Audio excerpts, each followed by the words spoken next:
Bonjour à toutes et bonjour à tous, bienvenue à Angy en Belgique. Nous sommes sur les rives de la Meuse, nous sommes au siège de l'entreprise Armosa pour parler lutte contre les nuisibles ou pest control. C'est selon, nous allons passer un moment avec ces équipes pour découvrir leur activité, leur métier et leur identité. J'ai le plaisir d'avoir avec moi autour de la table pour cette première partie les deux dirigeants de l'entreprise, monsieur Vincent Samin, bonjour. Bonjour. Vous êtes donc CEO d'Armosa, ou PDG pour les Français qui disent PDG, et monsieur Serge Manzato, directeur opérationnel. Bonjour. Bonjour. Alors Serge, en quelques mots, pour présenter Armosa à tous ceux qui nous regardent, comment on peut définir son activité? Alors je sais que vous faites plein de choses, mais si on devait retenir quelques mots, qu'est-ce que fait Armosa? Armosa en fait offre des solutions anti-nuisibles biocides aux professionnels dans différents secteurs, tant en Belgique que dans l'ensemble de l'Europe, voire hors Europe. Oui. Avec cette particularité que nous avons nos propres homologations, un peu comme une entreprise pharmaceutique. Nous enregistrons nos produits et puis nous les proposons à des clients pour la vente. D'accord, donc il s'agit de fabriquer des produits qui vont servir ensuite à ce qu'on appelle le pest control un peu partout dans le monde. On peut résumer comme ça.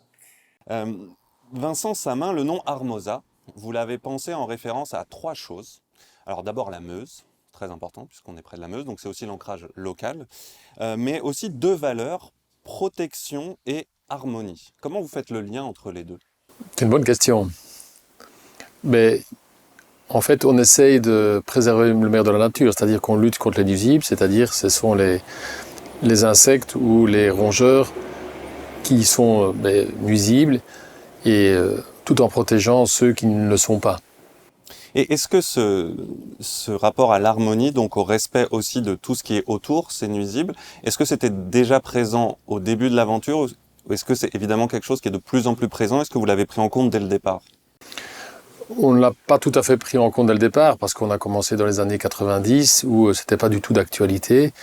Mais à l'horizon des années 2000, on s'est rendu compte qu'il fallait qu'il y ait un changement au niveau des mentalités et on s'est dirigé rapidement et peut-être plus rapidement que les autres vers ça. C'est très présent d'ailleurs sur vos supports, le site internet notamment. On sent que vous avez envie de mettre en avant et de manière assez audacieuse votre lien à la nature et votre respect pour la nature, tout en ne faisant pas du greenwashing, c'est-à-dire vous assumez le fait d'être sur un traitement de nuisibles avec des biocides, mais la nature a son importance. Et c'est vrai que votre slogan, pour ça, moi je le trouve très audacieux. Est-ce que vous l'avez assumé tout de suite? Est-ce que vous avez hésité? Oh non, on l'a suivi tout de suite. Et qu'est-ce que vous vouliez dire avec ces mots préserver? C'est-à-dire que quand on essaie de trouver une solution, au départ, on essaie de trouver la solution la plus naturelle possible. Ça peut être des insectes prédateurs. Puis pour la suite, on essaie de trouver des solutions avec des molécules soft ou naturelles. Et si ça va vraiment pas, on va vers des solutions plus chimiques parce qu'il n'y a pas d'autre solution. Oui. Et puis harmonie, c'est maintenir un équilibre. L'objectif, c'est pas de tout tuer. Donc De cibler ce qu'on va toucher. cible ce qu'on tue. Donc d'avoir des spectres le plus précis possible dans l'action. Dans un article, je reviens à vous, Vincent Samin, dans un article qui dresse votre portrait, que j'ai lu, on peut lire que Armosa est une structure familiale bâtie par un seul homme. Alors j'ai la chance de vous avoir, ce seul homme, c'est vous. En 1992, quand vous commencez, est-ce que vous imaginiez avoir aujourd'hui plus de 200 collaborateurs, 12 sites en Europe, une présence dans cinquantaine de pays, des milliers et des milliers de clients? Absolument pas. En fait, on commence par passion et ça se construit tout seul et naturellement.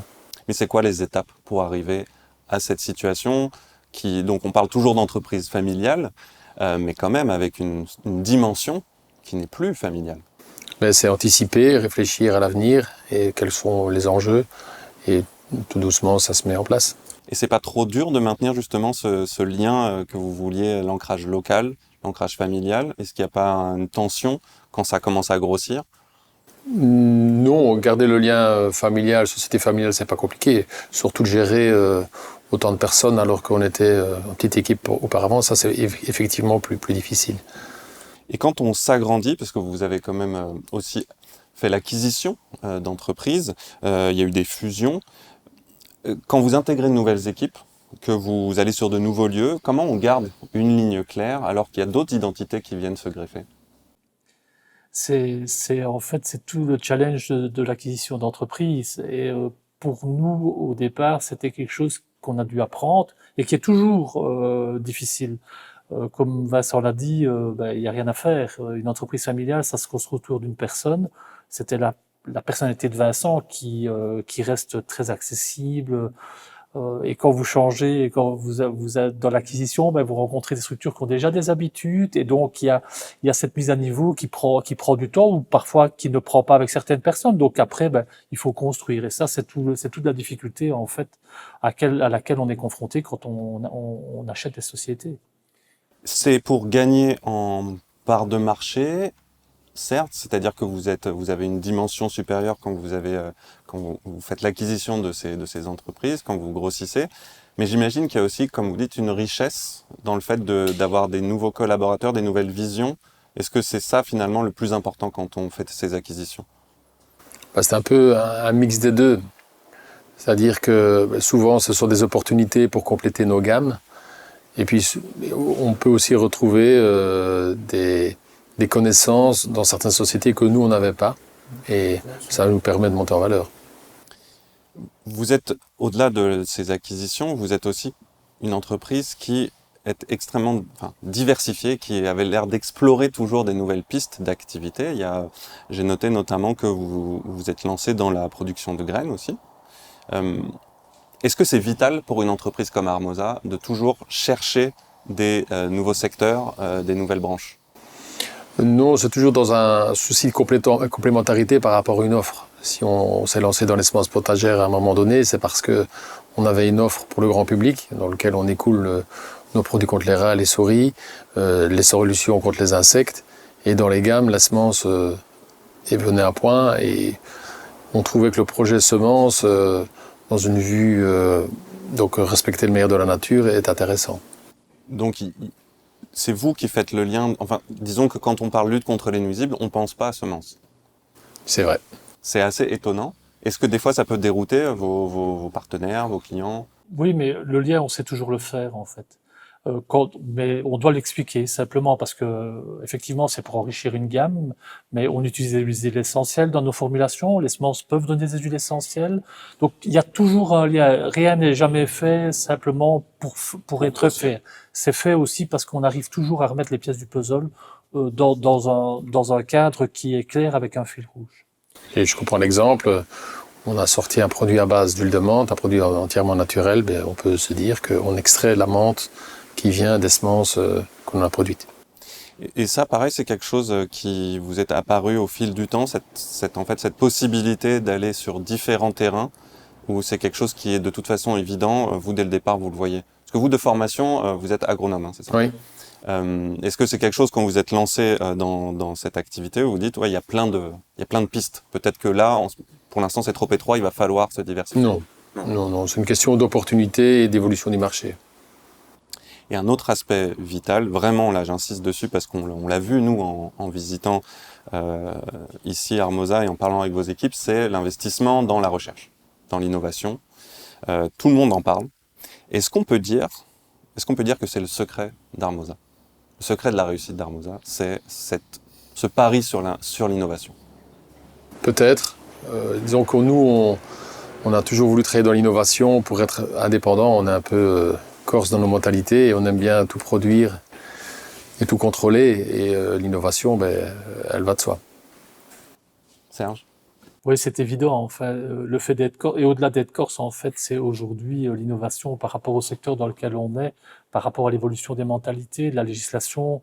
On se doit d'innover et d'aller toujours vers des solutions qui préservent l'environnement, des solutions innovantes par rapport aux concurrents. Donc, ce besoin d'innover, quelque part, il est naturel parce que sinon, vous restez à un moment donné bloqué, vous n'avez plus rien à proposer.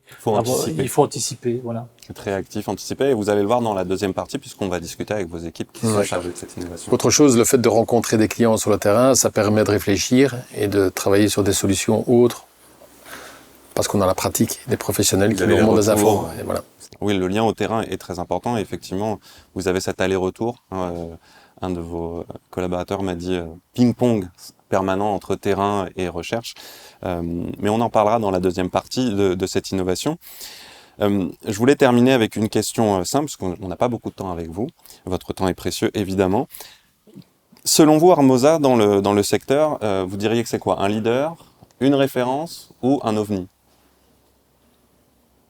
Je préfère le terme ovni. OVNI. Moi, j'aurais dit OVNI aussi. Ah bah moi j'étais sûr que vous alliez choisir soit leader, soit référence. Pourquoi Non, OVNI? OVNI, c'est clair. Parce qu'on n'a pas envie de respecter un standard. Je pense qu'on on n'est pas dans on n'est pas dans la norme. En fait. On n'est pas dans la norme, on ne cherche pas. On cherche pas à ressembler à quelqu'un d'autre. Je pense que la réussite d'Hermosa, c'est ça aussi. C'est la capacité de Vincent et d'autres personnes à faire avancer le modèle. Et le modèle, parfois, vous l'avez dit tout à l'heure, on parle de graines. Il y en a beaucoup qui se sont demandé qu'est-ce qu'ils font avec des graines. Ben, le lien, nous, on le connaît. On sait pourquoi on l'a fait. Et donc, OVNI, je trouve que c'est vraiment ce qui nous définit le mieux. Ok, bon, on va rester sur OVNI alors. Merci beaucoup Vincent et Serge d'avoir répondu à mes questions. Je vous laisse filer maintenant car votre temps est précieux et on m'a dit que c'était extrêmement rare de vous avoir tous les deux. Effectivement. La prochaine fois, ce sera dans un avion. La prochaine fois dans un avion, voilà, vous auriez encore moins de temps. Je vous laisse retrouver vos équipes et on va accueillir maintenant des experts, peut-être des extraterrestres puisque vous avez parlé d'OVNI, donc on verra. Des techniciens, des chercheurs de la matière grise. On se retrouve pour la deuxième partie. À tout de suite.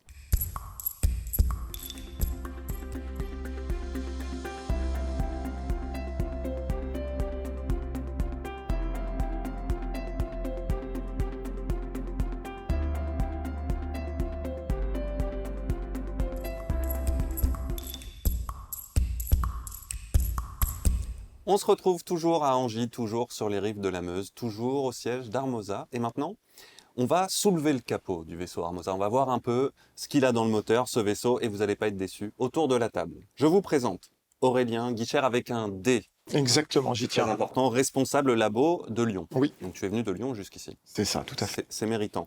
Nous avons le docteur Morgan Hans. Bonjour. Bonjour, responsable laboratoire du site d'Angy. Tout à fait. De Laborantin, donc avec nous, nous avons Antoine Trigot, responsable homologation. Bonjour. Là, on va parler de tout ce qui est réglementation, autorisation de mise sur le marché, des choses un peu techniques, Ça va être passionnant. des choses passionnantes. Et nous avons le petit dernier finalement, Ce sera le petit. Exactement, le dernier arrivé. Alors vous n'aviez même pas vraiment su me dire voilà, comment on vous présente, mais finalement on s'est mis d'accord, ingénieur R&D. Oui. Ce qui veut dire Ce qui veut dire prendre en charge des projets R&D. Et puis, recherche et développement. Recherche-développement, exactement. Parce que c'est vraiment de ça dont il va s'agir dans cette partie, c'est de voir toute la partie innovation, tout ce que vous ne voyez pas en fait. Hein. C'est pour ça qu'on est là, découvrir l'envers du décor, parce qu'on voit le produit final. On voit par exemple le rodonticide, on voit, là vous avez devant vous, hein, des blocs, des pâtes, des graines, mais finalement, Morgan, docteur, combien de temps ça prend pour sortir un nouveau produit? Ça veut dire il y a une idée qui circule, quelque chose qui remonte du terrain, je ne sais pas. Combien de temps ça prend? Par exemple, vous avez sorti une nouvelle génération de blocs rodonticides le 5 mai dernier. Combien de temps ça a pris? Alors, ça dépend du projet. Sur des blocs comme ceux-là, en fait, c'est relativement simple, c'est une histoire de concentration. La formulation en tant que telle change très peu. C'est comme une mise à jour un peu? Un petit peu, oui, c'est un peu de mise à jour. Et on joue sur la quantité de matière active. Sur des produits tout à fait nouveaux, ça peut prendre 1 mois, 2 mois, 3 mois. Et c'est un espèce d'aller-retour avec Aurélia notamment, qui s'occupe des essais d'efficacité. Nous, on fait de la formulation, lui, il va faire des essais d'efficacité. Et donc c'est un aller-retour, ça peut prendre beaucoup plus de temps. Ça peut prendre des années? Alors, sur des projets comme des rodenticides, des adaptations, non. Maintenant, si c'est des projets plus longs, oui, ça peut prendre plusieurs mois, plusieurs années, oui. Est-ce que vous avez le souvenir du plus long projet que vous avez mené? Parce que avant l'émission, vous m'avez dit, ouais, je vais vous répondre, ça peut prendre 15 jours comme 15 ans. Mais alors 15 ans, c'est un peu exagéré. Non, je dirais si on est sur 1 an, 2 ans, oui. Et puis en fait, il y a aussi tout le contexte réglementaire. Là, je passerai la balle à Antoine. C'est ça aussi qui prend quand même beaucoup de temps. Donc il y a le développement et puis il faut pouvoir répondre aussi au contexte réglementaire. Et ça, parfois, oui, ça prend beaucoup de temps. Parce qu'on est dans un secteur effectivement où la réglementation déjà est de plus en plus quand même stricte. Elle évolue beaucoup. C'est de l'administration aussi, donc c'est parfois des gens qui ne sont pas forcément au contact avec la réalité du terrain. Et donc vous m'avez parlé de ce ping-pong en fait entre des idées en laboratoire ou des solutions qui se développent, mais vous ensuite on vient vous voir pour vous dire est-ce que je peux le faire? Oui, voilà, c'est ça, c'est exactement ça. Donc, on a une formulation, une composition qui est proposée. Alors, pour autant que tout soit validé au niveau efficacité et que voilà, on peut envisager une mise sur le marché, alors on doit aller valider qu'il n'y ait pas de signaux d'alerte, on va dire. Donc des substances qui peuvent être préoccupantes, être considérées comme problématiques par les autorités. Toute la réglementation, elle a été mise sur place pour protéger l'environnement et la santé des utilisateurs. Et voilà, comme vous l'avez dit, la législation, elle évolue au fur et à mesure des nouvelles contraintes environnementales, notamment, qui apparaissent. Voilà, une surcouche arrive, il faut répondre à ces nouvelles demandes. Et ça peut prendre parfois beaucoup de temps. Parce que vous, ça fait longtemps, en plus, que vous êtes dans l'entreprise Armosa. Comment vous voyez cette évolution dans votre métier en termes de réglementation? Est-ce qu'on peut dire que c'est devenu carrément un enfer, ou est-ce que ça reste jouable? Comment vous voyez les choses? Est-ce que ça vous fait peur même pour la suite? Non, un enfer, j'irai quand même pas jusque-là. C'est complexe. C'est très complexe parce que c'est beaucoup de législations, parfois totalement transversales, qui ont été empilées les unes sur les autres. Et parfois même, il faut reconnaître, on a beaucoup de mal à s'y retrouver, les autorités aussi. C'est de nouvelles contraintes qui arrivent, il faut pas revenir à jongler avec tout ça.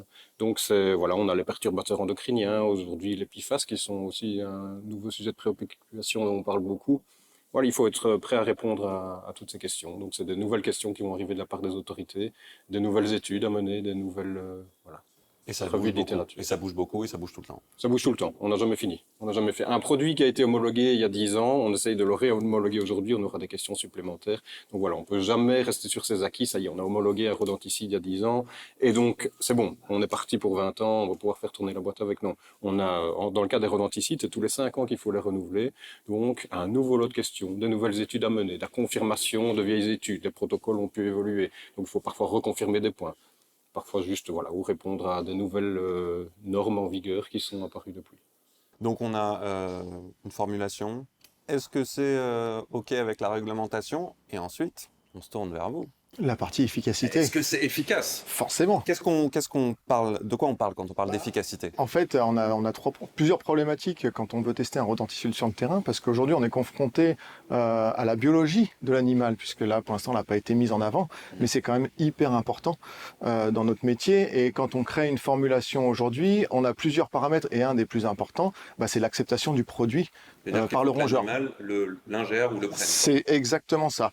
Et on a mené des études en interne sur lesquelles on a pu démontrer, avec des caméras de vidéo, qu'un rat va mettre entre 5 et 9 jours à rentrer dans une boîte, même si l'appât est très appétant.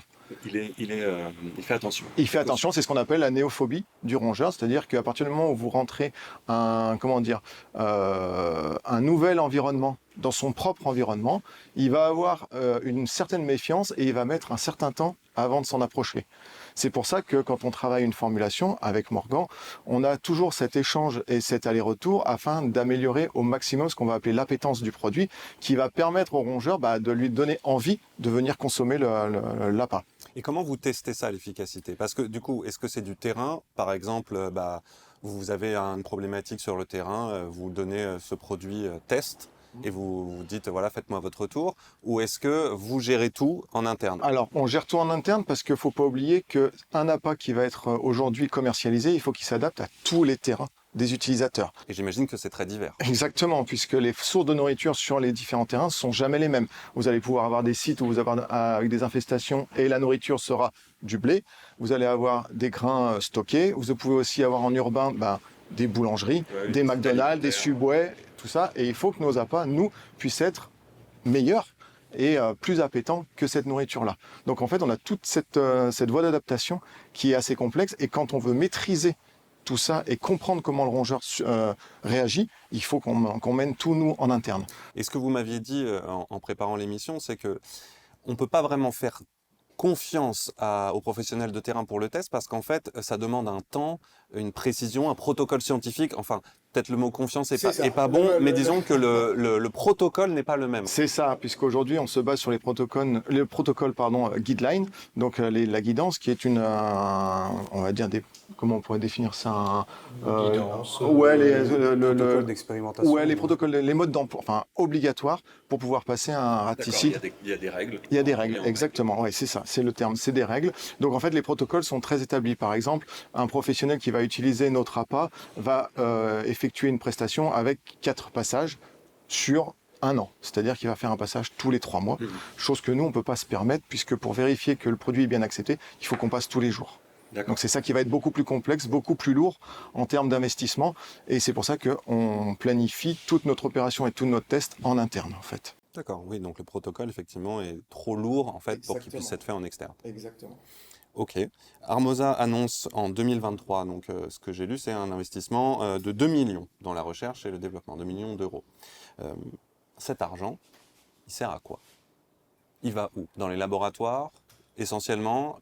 Il va dans la mise en place de nouveaux laboratoires de R&D, notamment celui de Lyon, dans le renouvellement des machines. Exactement. Il y a Donc, beaucoup de machines, il y a de beaucoup l'investissement dans les technicité, instruments. d'instruments. Et puis alors, il y a une grande partie qu'on doit encore faire via des sous-traitants parce que ça demande quand même le suivi de bonnes pratiques de laboratoire. Et ça, nous, en interne, on ne peut pas le faire. D'accord, donc il y a d'autres laboratoires en sous-traitance en fait, qui agissent aussi, donc il y a vraiment beaucoup de technicité, quoi. Soumettre des études au niveau européen ou au niveau des autorités, elles doivent être faites dans les labos certifiés. Et donc ça, ce sont des choses, on n'est pas accrédité pour le moment pour ce genre de choses, donc on est obligé de passer par des sous-traitants. Et là, Antoine a affaire à ce genre de sous-traitants à peu près tous les jours, je pense. Ah oui, oui, c'est une grosse partie de mon travail journalier. Et il y a des études, de toute façon, même si on était certifié, c'est impossible qu'un laboratoire ou une société de notre taille, il y a des études extrêmement spécifiques que très peu de labos dans le monde sont capables de mener à terme. Ça demande des instruments tout à fait particuliers pour lesquels on n'a pas vraiment d'intérêt à faire un investissement parce qu'on va les utiliser une fois, 2 fois par an pour un coût exorbitant à l'achat. Et puis oui, c'est plus intéressant de passer, c'est plus facile de passer par un sous-traitant qui est accrédité et qui possède les équipements et le savoir-faire. Donc finalement, en fait, il y a vraiment une création, une documentation, une recherche assez énorme qui se fait autour de ce secteur et de votre activité. Ça paraît assez lourd vu de là où je suis, et pourtant il faut être réactif. C'est-à-dire, on vous demande d'être réactif parce qu'il y a un marché qui est là, qui évolue, il y a d'autres acteurs, il y a des concurrents. Comment on fait pour être réactif avec cette lourdeur à la fois de temps dans le laboratoire et réglementaire? On s'adapte. C'est pas Sur mal. quoi on peut C'est pas mal. lâcher? Comment C'est on pas mal, fait? ça. Sur quoi on peut être plus souple? Parce que la réglementation, j'imagine, on peut pas être souple de toute façon. Il faut que ça. Non, effectivement. Mais il faut beaucoup anticiper. On doit vraiment se mettre à la place des autorités, imaginer ce qu'elles vont voilà, pouvoir trouver au produit et au maximum anticiper. Alors certaines grosses études, c'est vrai qu'on peut légitimement ne pas les démarrer tant qu'on n'a pas reçu la demande des autorités. À ce moment-là, on reçoit un délai pour les mener à bien, hein. Donc voilà, effectivement, c'est toutes des contraintes qui font qu'une évaluation pour un produit au niveau européen, ça peut prendre des années. Donc, Justement, capter à les cause de ce tendances ping-pong. réglementaires, se dire, OK, là, dans quelques années, ça, on pourra plus le commercialiser, on pourra plus l'utiliser, donc il faut déjà trouver un substitut, c'est ça? C'est tout ce Voilà, type et puis on peut aller d'anticipation. voir aussi ce qui est homologué par la concurrence ou par des confrères qui sont actuellement sur le marché. Les dossiers sont publics sur le site de l'ECA, donc on peut consulter beaucoup de documentation, voir ce qui a été fait, et donc s'en inspirer pour anticiper ce qui va être demandé au niveau efficacité, toxicité. Voilà, ben voilà, c'est produit pour tel usage, on demande systématiquement tel usage, telle étude,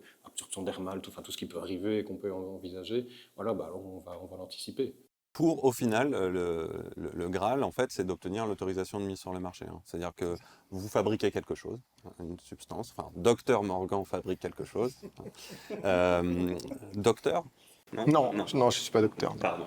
Pas de souci. Aurélien, simple Aurélien. Oh, ça me va bien. Son efficacité. Attention parce qu'il est maître de Kung Fu. Je ne l'ai pas dit, mais attention. Et une fois que ça s'est fait, bien sûr, sans autorisation de mise sur le marché, il n'y a rien à faire. Ah oui, oui, effectivement, il faut attendre. Ouais, il faut non, attendre. on peut rien Et faire. ça arrive parfois que ça bloque à ce niveau-là et que... On est encore en phase transitoire, puisque la réglementation évolue, et on est encore en phase transitoire dans certains pays européens, dont la France, et on a encore une certaine souplesse dans le développement pour quelques années, mais à terme, effectivement, dans tous les pays d'Europe, dans tous les États membres, on aura la contrainte d'obtenir une autorisation de mise sur le marché avant la commercialisation. Et ça arrive que ça bloque à ce niveau-là et que même quelque chose que vous trouvez très efficace, bien fait, on le laisse dans le placard? Ça arrivait aujourd'hui, ça arrive de moins en moins parce qu'on justement maintenant on a beaucoup d'expérience et on sait anticiper quand un produit va avoir des problèmes. Maintenant oui, il y a toujours des problèmes, donc on doit toujours affiner par des études complémentaires pour parvenir à faire passer les risques. Mais clairement aujourd'hui on fait toute une étude d'impact à l'avance, avant de soumettre un dossier, pour être certain que le produit sur lequel on va faire toutes ces études qui sont très coûteuses et très nombreuses, qui vont prendre des années, ben voilà, on ne va pas se retrouver devant un mur. Donc il faut anticiper tout ça pour faire un produit avec des concentrations, avec dosage qu'on sait être sûr. Et combien à peu près il faut d'autorisation, enfin combien par an, ou je ne sais pas comment vous comptez, mais ça représente combien d'autorisations de mise sur le marché pour une société comme Armosa?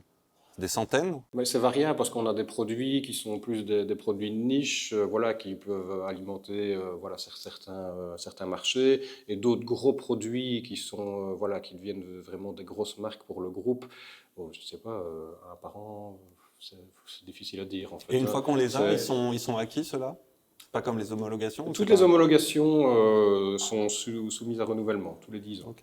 L'exemple biocide, voilà. 5 ans même pour certains produits comme les rodenticides. C'est ça, parce qu'il faut séparer la partie rodenticide, insecticide en fait. C'est pas les mêmes réglementations. Enfin, c'est la même réglementation, mais c'est pas les mêmes tests, c'est pas les mêmes dossiers, c'est pas. Donc en plus, effectivement, comme le secteur a une diversité d'activités, une diversité de produits, il y a aussi tout ça qui se mêle. Et puis on sait que Armosa diversifie toujours son activité.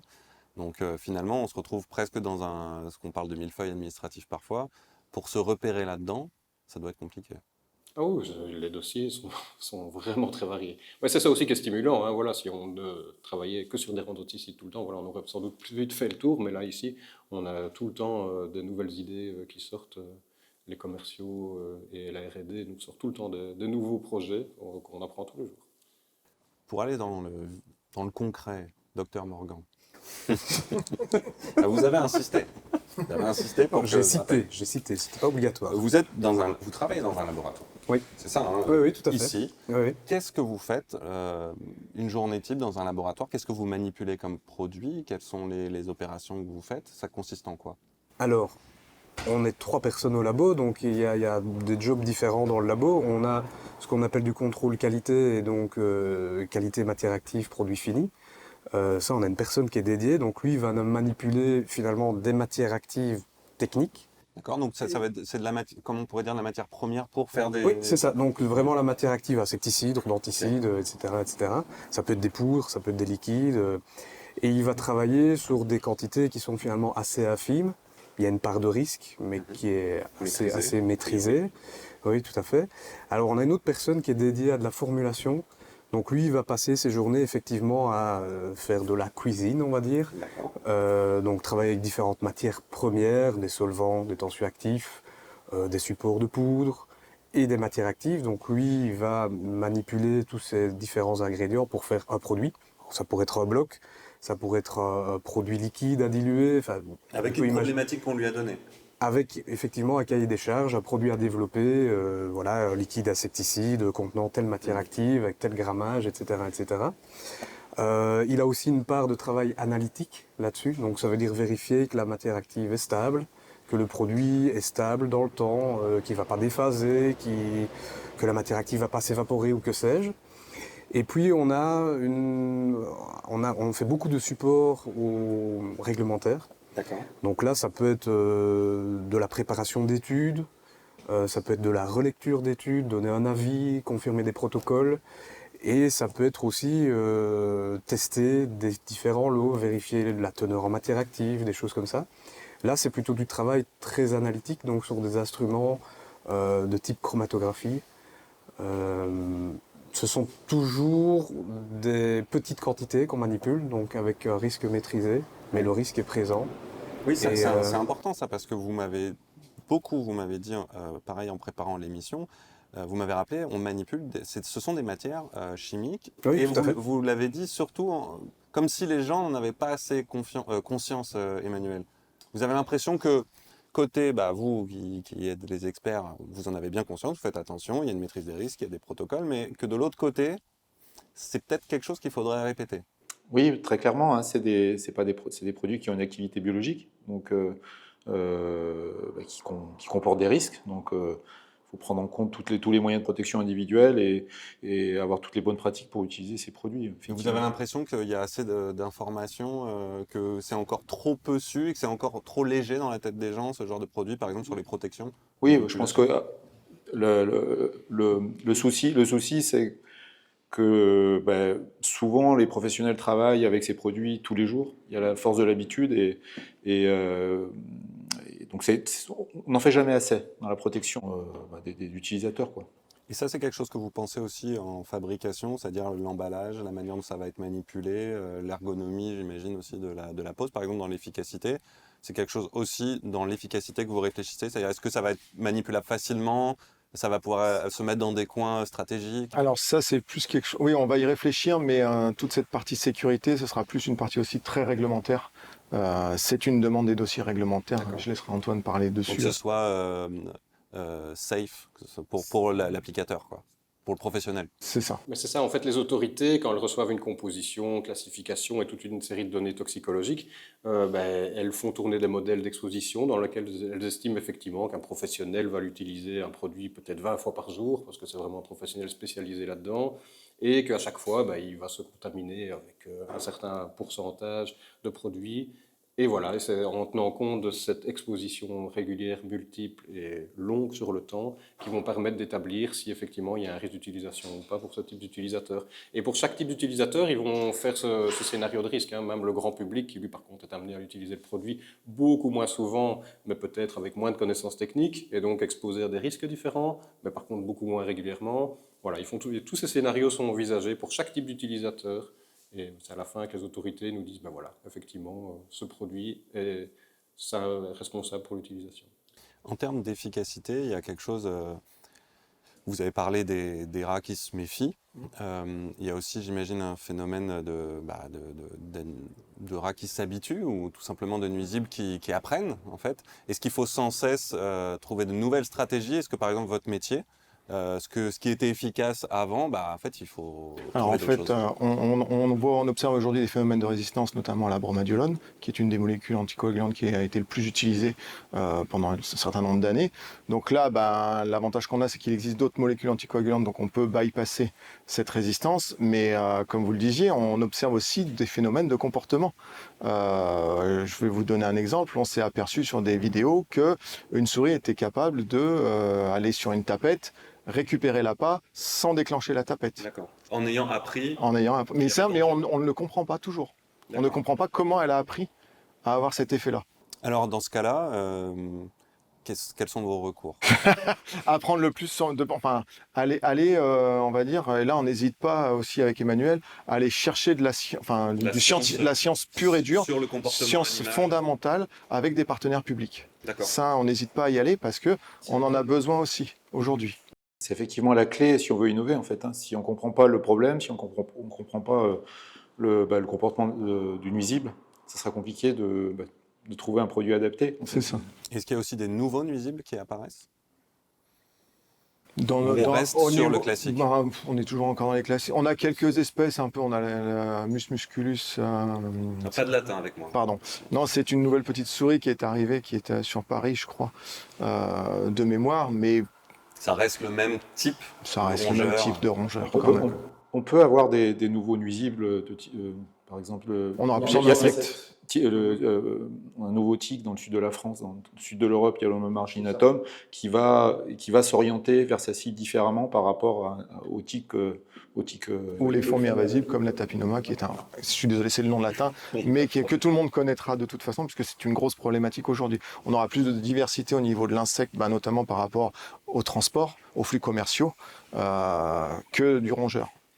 Et, par rapport à ce que vous avez dit sur l'adaptation du nuisible, est-ce que vous qui êtes toute la journée en train de travailler sur cette efficacité, est-ce que ça vous surprend encore cette capacité à défaire en fait vos... Ah oui, moi la souris, j'y croyais pas. C'est impressionnant. En fait, le problème, c'est qu'on n'arrive même pas à comprendre comment elle a eu ce comportement. Généralement, on a toujours un système d'apprentissage qui est toujours vertical, c'est-à-dire de la mère au petit. C'est ça, en fait, qui définit ce que je vais appeler la résistance comportementale. Mais là, ça a été spontané, en fait. Donc c'est ça qui est assez impressionnant. Une super souris. Peut-être, mais là, on est un peu embêté. Morgan, si Oui. vous parlez Docteur docteur, pardon.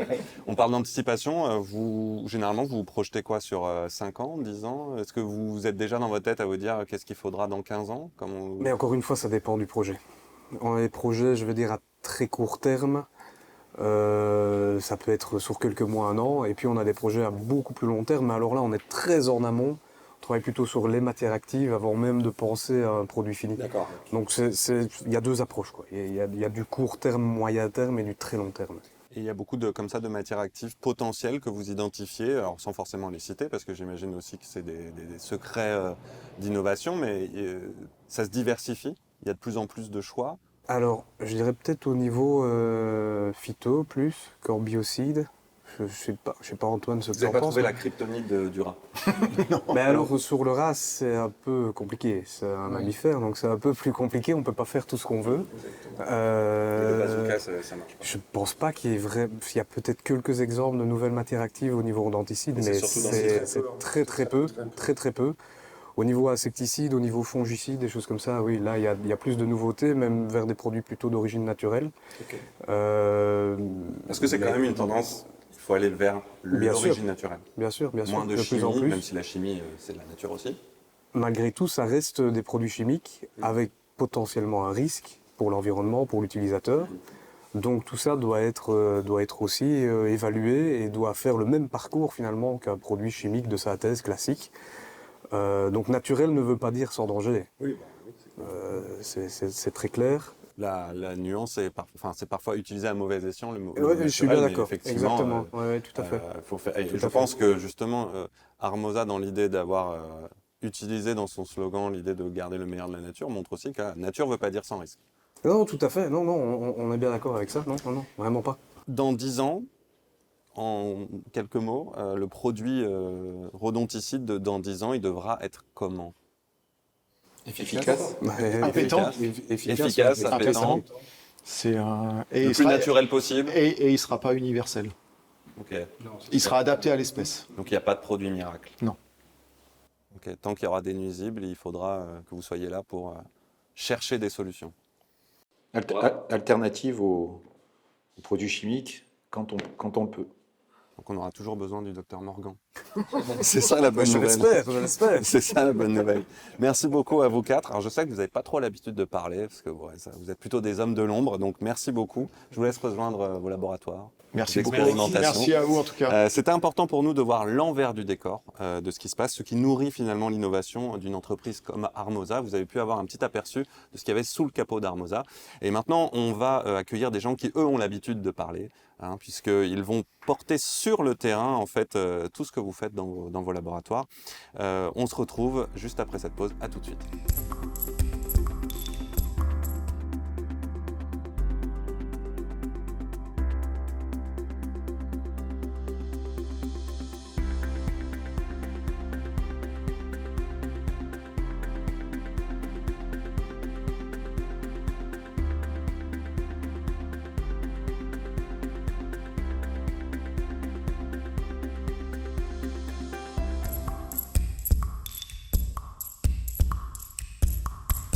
Nous avons parlé de l'identité d'Armoza, nous avons parlé de son moteur d'expertise, notamment grâce à la recherche. Maintenant, on se retrouve sur le marché, face aux professionnels et aux clients. Et autour de moi, j'ai une partie de l'équipe commerciale qui fait le lien, ce lien entre l'expertise et le terrain. Je vous présente la Dream Team. Clairement. Valentin Milan-Balizo, directeur des opérations France, bonjour. Bonjour. Rony Abou-Samra, directeur commercial export, bonjour. Bonjour. Polo Barbosa, comme le capitaine, pour ceux qui ont la référence, responsable exploitation sur le site d'Épinay-sur-Seine. Bonjour, impeccable. Merci d'être venu jusqu'ici. Et le meilleur pour la fin, l'excellent Jérémy Sauret, directeur commercial Pest Control. Bonjour Jérémy. Bonjour. En 2 mots, Pest Control, parce que moi je ne maîtrise pas l'anglais, ça veut dire quoi? C'est la gestion des nuisibles. Tout simplement. Tout simplement. Très bien. Eh bien, je commence avec vous Jérémy. J'ai lu qu'Armoza était leader incontesté dans le domaine de la lutte contre les nuisibles. Quand on arrive avec ça sur le terrain, en tant que commercial, il n'y a plus rien à dire. Ça serait une erreur de penser comme ça. On a toujours quelque chose à dire, on a toujours quelque chose à faire, toujours quelque chose à prouver. Et si je reprends les discussions de mes collègues juste avant, ça prouve bien que non, on n'a jamais terminé. Il y a toujours quelque chose à faire. Ce terme leader, vous n'êtes pas forcément à l'aise avec ça? Non, parce que c'est pas... Ça reste un objectif commercial d'être toujours devant, d'être toujours sur le devant de la scène, d'être vraiment locomotive du marché, ce genre de choses, mais pas forcément le but d'être leader.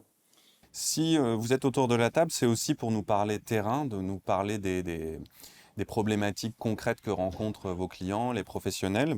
Vous, Polo, vous êtes donc sur le site d'Épinay-sur-Seine, et là, vous êtes directement face à ceux qui ont des attentes, des problématiques. Quelles sont-elles, ces attentes aujourd'hui ? Le site d'Épinay, en fait, a 2 caractéristiques, c'est qu'il gère des clients à l'enlèvement et il gère aussi des clients nationaux, en fait, qu'on fait livrer. Voilà. Les clients livrés sont plutôt des clients qui sont gérés par des commerciaux et qui donc ont un contact direct avec eux. L'avantage d'Épinay, c'est qu'on a à peu près une quinzaine de clients par jour qui nous remontent directement leurs problématiques. Leurs problématiques sont diverses. Il faut savoir que sur Paris, un client travaille au jour le jour en fait. Donc lui, ce qu'il cherche, c'est d'avoir des produits immédiats, une solution immédiate et des conseils. Okay. Beaucoup de conseils. Alors qu'un PCO a toujours besoin d'être rassuré et d'être accompagné. PCO, il va falloir m'expliquer. Pest Control Opérateur. Okay. Voilà. C'est celui qui est sur le terrain et qui va utiliser les produits. C'est ça. C'est un terme qui est devenu petit à petit courant. Voilà. Il y a 4-5 ans, on ne disait pas PCO. Donc le PCO parisien, lui, il a besoin d'un truc efficace tout de suite. Tout de suite. Pour aller faire les interventions de la journée, quoi. Parce qu'il y a beaucoup de concurrence et qu'ils sont tous en fait en concurrence les uns avec les autres et que du jour au lendemain, ils changent de prestataire. Donc il faut être... Mais c'est l'efficacité qui va vous demander ou c'est le prix? On est passé par un stade prix, on est plutôt sur l'efficacité. Donc on est quand même sur une recherche de qualité. C'est ça. En priorité. Tout à fait. Et ça, c'est pas forcément vrai. Enfin, les clients parisiens sont pas forcément les mêmes attentes que les clients nationaux. Si, sauf que la caractéristique d'Épinay, c'est d'être vraiment en contact avec eux directement, en fait. Donc, moi, en tant que responsable d'exploitation, je les ai en face, en fait. Donc, on a les commerciaux qui nous remontent les mêmes problématiques, mais voilà, on met un peu plus d'inertie, en fait. Là, je les ai en direct, c'est un couloir beaucoup plus rapide, en fait. Donc, voilà. On a vu juste avant vous toute l'équipe de recherche, toute cette expertise qu'il y avait dans le produit. Au quotidien, est-ce que vous le sentez, vous Valentin, dans votre métier de commercial? Est-ce que vous vous appuyez là-dessus quand vous parlez d'Armosa, quand vous parlez des produits, le fait d'avoir cette expertise derrière vous, est-ce que ça vous sert? Complètement, c'est même le cœur de notre démarche. D'accord. On est un groupe qui cherche à innover. On le parlait, enfin, le domaine du pest control, des nuisibles, c'est un domaine vivant, c'est un domaine qui évolue en permanence. Ce qui était vrai il y a quelques années n'est plus vrai aujourd'hui. Donc le cœur pour nous de la valeur ajoutée, le cœur un peu du réacteur d'Armosa, c'est cette capacité à innover, à avancer dans l'objectif de répondre aux problématiques. Donc vous le mettez clairement en avant. Donc on le met clairement en avant et c'est l'ADN du groupe de travailler dans cet esprit-là. Et on est reconnu pour être à l'écoute en permanence. Écoute terrain en permanence, écoute de nos commerciaux. Voilà, il y a un vrai savoir écouter en fait. Et vous m'avez dit, Jérémy, avant l'émission, on met le labo au contact du terrain. C'est vraiment ça, c'est faire ce lien pour montrer à la personne qui est sur le terrain, voilà en fait ce que tu vois pas dans le produit. Ouais. Bah, c'est important parce qu'aujourd'hui, si on part juste sur le produit fini, oui, il y a toute la partie marketing, il y a la partie commerciale où on va pouvoir expliquer déjà nous notre chaîne de valeur, mais il y a certaines personnes qui arrivent à le comprendre assez facilement, d'autres on a besoin d'aller un peu plus loin. Et c'est vrai que nous, de cette proximité qui est entre le labo, qui soit de formulation ou les tests d'efficacité, c'est quelque chose que nous on met forcément au contact du terrain parce que le professionnel de la lutte contre les nuisibles, il aime avoir cette info. Et en fait, c'est souvent des petits tips comme ça qui se partagent entre Aurélien tout à l'heure ou Morgan, ce genre de choses, qui vont aider du coup le professionnel à apporter, tu vois, une petite chose supplémentaire à son traitement, à sa technique, et qui va l'aider au final. Ça veut dire que vous passez du temps aussi avec ces collègues qui sont dans les labos à les questionner pour savoir ce qu'ils font, comment ils font, presque à vouloir avoir de l'information, à vous former aussi. Toujours. À ça. Toujours, en fait, il n'y a pas de... on en a parlé plusieurs fois et ça se voit quand les gens viennent dans nos locaux ou à nos événements. Quand on fait des événements, on essaie d'avoir un peu un large spectre de nos équipes chez Armosa. On se connaît tous, on se fréquente tous, on s'intéresse tous à ce que fait l'autre, même Ronnie, moi je m'intéresse à ce qu'il fait, tout, voilà, on est tous dans l'échange et c'est hyper important. On se visite souvent, les labos. Moi régulièrement, j'emmène mes équipes commerciales justement sur le laboratoire, ici au labo d'efficacité, pour que justement ce savoir il se partage assez facilement. Ouais. Donc il y a cette expertise laboratoire, cette recherche. Il y a une autre force d'Armosa, c'est l'étendue de sa gamme. Ronnie, pourquoi c'est important que cette gamme elle soit le plus large possible? Parce que chaque pays, par exemple, ou chaque marché, tu as des clients différents. Et chaque client a des besoins différents de l'autre. Par exemple, la semaine dernière, j'étais en Arabie Saoudite où on a bien développé ce marché, par exemple. Et on avait des réunions avec des nouveaux clients qui ont besoin des produits, par exemple, anti-nuisibles, plutôt en élevage. Parce qu'on a des produits pour le PCO, pour le Pest Control, Professional Pest Management, et aussi des produits en élevage, par exemple, et même des produits pour les marchés publics. Donc, on a une gamme, un portefeuille de produits différents pour, par exemple, des rodenticides, insecticides, ou même des produits qui sont low tox, comme on dit, pour les grandes surfaces. Et c'est important d'avoir tout ce type de produits parce qu'il y a toujours des besoins différents, des secteurs différents dans chaque marché. C'est-à-dire que c'est pas juste c'est pas juste pour faire joli d'avoir une large gamme, Non, il y a une efficacité, il y a un intérêt Exactement. concret. C'est une réponse en fait. Et c'est vraiment, bon, ça fait un peu caricatural de le dire, mais on répond à un besoin en fait. Et c'est pour ça qu'on est tout le temps à l'écoute et que ça change régulièrement en fait. Les besoins changent régulièrement. Parce que c'est vrai quand on voit votre gamme, par exemple sur le site, on se dit mais il y a tout ça. Oui. Alors, on s'attend à voir, ok, il y a le truc pour les rats, il y a le truc pour l'insecticide, il y a le truc pour le phyto, mais en fait il y a une diversité énorme, que ce soit en matière, Oui. Sur la partie France, je le vois, on est présent sur différents marchés. Et si on prend une thématique qui est commune à tous, l'anti-rongeur, tout le monde, que ce soit le grand public, l'élevage ou le PC ou d'autres, peuvent être confrontés à ce même nuisible anti-rongeur. Pour autant, ils ne vont pas lutter de la même manière. Et c'est là où on a intérêt à être proche de nos clients et de nos utilisateurs pour leur amener une solution qui va correspondre à leurs besoins, à leurs attentes. Et entre un produit qui est vendu dans une grande surface et on va s'adresser à un consommateur ou à un professionnel, un applicateur professionnel, à la fin on lutte contre un rat, mais on ne va pas lutter de la même manière. Et les attentes ne vont pas être les mêmes non plus. Il y a une large gamme et en plus, il faut la renouveler sans cesse, sans cesse. Qu'est-ce qui provoque ce renouvellement au-delà de, bien sûr, des nouvelles problématiques? Est-ce qu'il y a aussi un phénomène de lassitude? Est-ce qu'il faut toujours arriver avec de la nouveauté? Parce que aussi, c'est ça que va chercher le professionnel. Il y a déjà un phénomène de lassitude de nous. C'est-à-dire que nous, on a le but aussi de nos activités commerciales, c'est de l'animation commerciale. Et à un moment, soit quand tu gères une activité commerciale, tu gères une business unit, tu as envie de la rendre dynamique. Et pour la rendre dynamique, tu peux avoir un super catalogue avec des produits qui sont très bien acceptés, qui ont une notoriété, qui ont tout ça. Et ça revient à ta première question. C'est-à-dire que qu'est-ce que je fais? J'ai un bon catalogue, il marche bien. Bon, j'attends. Ou alors, je me remets tout le temps en difficulté et je me dis, OK, là, c'est super. Maintenant, je vais faire autre chose et je vais toujours améliorer mes solutions qui sont sur place. Ce renouvellement, vous m'avez dit, c'est carrément presque 6 mois après le catalogue est obsolète. C'est un peu notre cas actuellement. En fait, il y a la réglementation aussi qui gère un peu tout ça. Il y a aussi la problématique en fait des produits CMR, donc cancérigènes, mutagènes, reprotoxiques, qui fait qu'en fait, on est obligé de réagir en fait et de s'adapter aux besoins de nos clients, surtout les grands comptes qui répondent à des appels d'offres. Et donc, du coup, dans ces appels d'offres, il y a un cahier des charges et on doit respecter ce cahier des charges. Donc, en fait, on est obligé, par exemple, d'accentuer en ce moment sur des produits non CMR, en 25 ppm. Donc, on pourra expliquer, mais voilà, on est obligé de se renouveler systématiquement.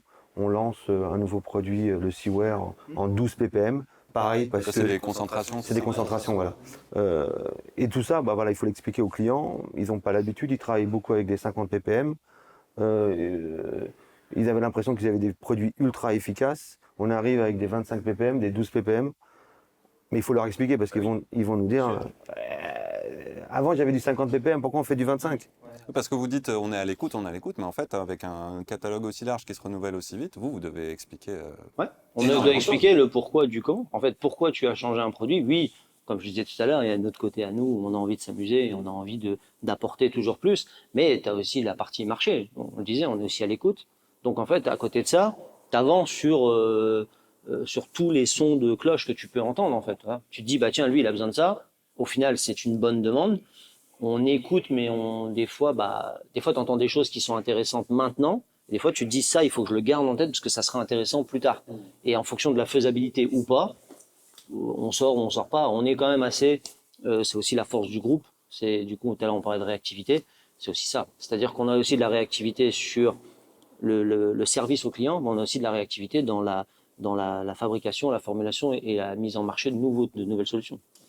Quand on parle d'explication aux clients, aux professionnels, il y a aussi cette idée de leur faire comprendre ce qu'ils ont entre les mains. Tout à l'heure, avec vos collègues, on parlait de produits chimiques, aussi de se rendre compte de comment il faut les manipuler. Vous avez un rôle de formation, en fait, Ronnie, aussi, de conseil, presque de prévention auprès des... Ah oui, oui, ça c'est obligatoire. C'est toujours, par exemple, on présente la société, si on prend contact avec un nouveau client, il est intéressé par nos produits, voilà, on commence à discuter les produits. Si, voilà, on va décider, on va lancer ce produit sur ce marché avec ce client, par exemple, d'office, il faut faire des formations commerciales et techniques.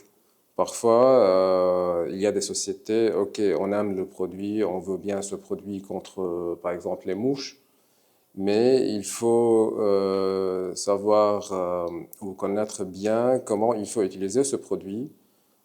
Un, deux, comment il faut faire pour vendre le produit. Et là, on les aide pour, pas juste pour utiliser le produit, mais comment il faut faire pour vendre le produit. Donc, on dit les USPs ou les points commerciaux qu'il faut utiliser. Mettre en avant. Donc, notre rôle ici n'est pas juste, par exemple, pour vendre, faire un conteneur, par exemple, aux Émirats Arabes Unis ou au Pérou, par exemple.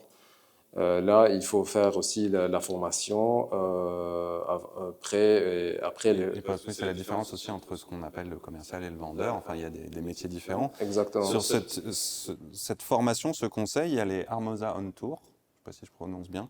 Vous pouvez nous en parler un petit peu, à quoi ça sert, à quel besoin ça répond, quelle stratégie ça répond. Là, je dirais qu'il y a plusieurs enjeux autour de ça. Il y a un historique. Ouais, c'est quelque chose qui a été initié par Armosa il y a quelques années. Il s'agit de faire un tour de France d'ailleurs. Et dans l'idée, c'est exactement ça.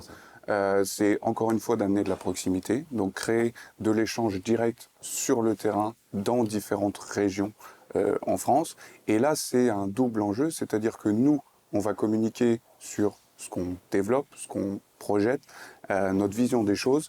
Et en même temps, c'est un moyen d'avoir directement le retour de nos clients par rapport à ce qu'on a exposé. Donc c'est vraiment une proximité sur le terrain et un double échange parce que, et je pense que c'est vraiment notre façon de faire le business, que ce soit en interne ou que ce soit avec nos clients, c'est en créant de l'échange qu'on répond aux attentes et qu'on développe les meilleures idées et les meilleures approches. Donc ça a du succès, ce genre de démarche? Il y a une réponse terrain qui est... Si je recrois l'Armosa On Tour, on a de plus en plus de participants, on essaie de créer de plus en plus de dates, on aborde aussi des sujets plus variés qu'avant, donc oui, j'ai envie de dire, et les retours sont plutôt positifs, avec des échanges qui ne sont pas fermés, voilà, il y a de la critique, il y a du positif, mais à la fin, l'idée c'est d'avancer en étant lié à la vraie problématique terrain et les vraies attentes, pas se retrouver déconnecté. La problématique terrain, c'est au centre de vos préoccupations. Et d'ailleurs, vous venez, pour la plupart, du terrain.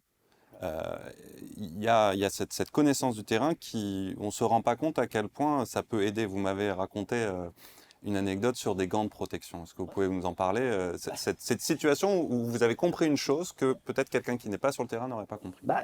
Gants de protection, c'était l'anecdote parfaite, en fait. Tu travailles avec des gants, qui te protègent du risque chimique. Donc c'est pour celui qui va appliquer un produit. Ouais, c'est ça, voilà, il applique, il est protégé, il y a une norme, N374, qui est nécessaire pour te protéger du produit chimique, sauf que le gant, il t'aide pas à bosser. C'est-à-dire que souvent, il est pas pratique. Tu es en intervention, tu as beaucoup de professionnels qui vont se reconnaître dans ce que je dis, mais tu finis par travailler, il te reste que 2 ou 3 doigts de gants, en fait. Le reste, il a craqué complètement. Et c'est quelque chose que moi je connais, c'est quelque chose que Polo connaît, c'est quelque chose que mes collègues connaissent. Et en fait, on se dit, on a un rôle. Tout à l'heure, tu parlais de cette question. Quel est notre rôle en termes de formation? En fait, oui, on doit former les gens, mais on a un spectre qui est plus large et on doit se dire, ok, ça c'est une problématique. Qu'est-ce qu'on fait maintenant? Je reste en risque chimique, mais je lui apporte un gant que le gars va pas craquer. Et c'est notre responsabilité et ça fait partie encore des évolutions qu'on fait. Oui, c'était même plus précis que ça, parce que vous m'avez expliqué que le gant il craque, Mais vous savez, parce que vous avez été sur le terrain, que jamais il ira jusqu'à la camionnette rechercher un gant, parce que c'est une perte de temps, parce que Bien l'intervention, elle est pas chronométrée, mais il faut aller quand même au plus vite. Ça, si on n'a pas été sur le terrain, on se dit, bah ok, le gant il craque, bah il va en chercher un autre. Non. C'est la différence entre quelqu'un qui va faire une formation qui va être théorique et technique et qui n'a pas, on n'a pas besoin d'être un expert sur le terrain. Hein. Je veux dire, nous, on était des gens de terrain, on n'était pas forcément les meilleurs hein, sur le terrain. Mais c'est exactement ça. Le gars qui a garé sa camionnette à 3 pâtés de rue du site, qui a une tournée à faire, qui craque son gant, même si, alors il y en a qui prévoient, etc. Mais il y a toujours le truc où bah tu cherches un gant, t'en as pas de rechange.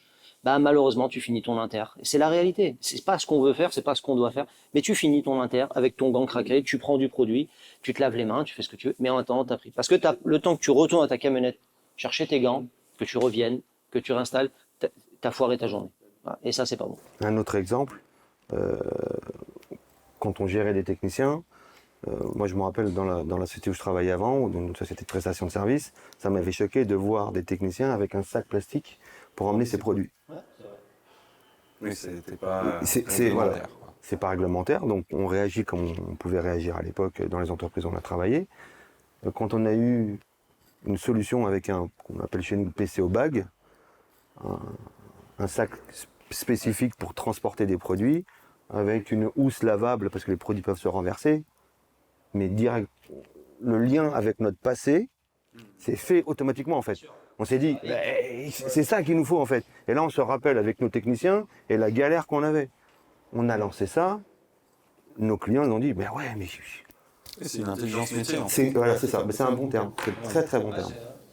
Et d'ailleurs, c'est une des problématiques que vous rencontrez sur le terrain, c'est-à-dire que cette intelligence métier, elle peine encore à s'installer dans un secteur où les formations, les certifications pour devenir professionnel sont pas forcément toujours au niveau. Est-ce que vous sentez quand même que sur le terrain ça bouge? Est-ce que vous avez de plus en plus affaire à des gens qui comprennent ces notions un peu d'expertise, de réglementation, ou est-ce que c'est encore trop ça évolue. Ça évolue. Faut pas. Clairement, ça évolue. Maintenant, d'où on part? C'est ça le truc. On n'a jamais fait de point de départ et on ne sait pas où on va. Donc oui, ça évolue. Il y a des gens qui veulent évoluer, des gens qui veulent pas évoluer. Il y a des centres de formation qui proposent des formations, un très large panel de formations. Il y a du bon, il y a du mauvais. Maintenant, même dans une bonne formation, si tu y vas pour avoir ton certificat et pas pour apprendre des choses et t'améliorer, tu peux avoir le meilleur centre de formation de la planète.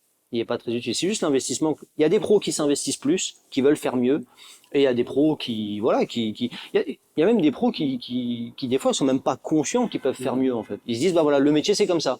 Et des fois quand on discute un peu avec eux, on n'est jamais dans le jugement, mais des fois quand on discute avec eux, ils se disent bah c'est vrai que j'avais jamais pensé que je pouvais faire ça. Voilà. C'est aujourd'hui, c'est la découverte, comme dans tous les secteurs d'activité. Tu t'intéresses ou tu t'intéresses pas.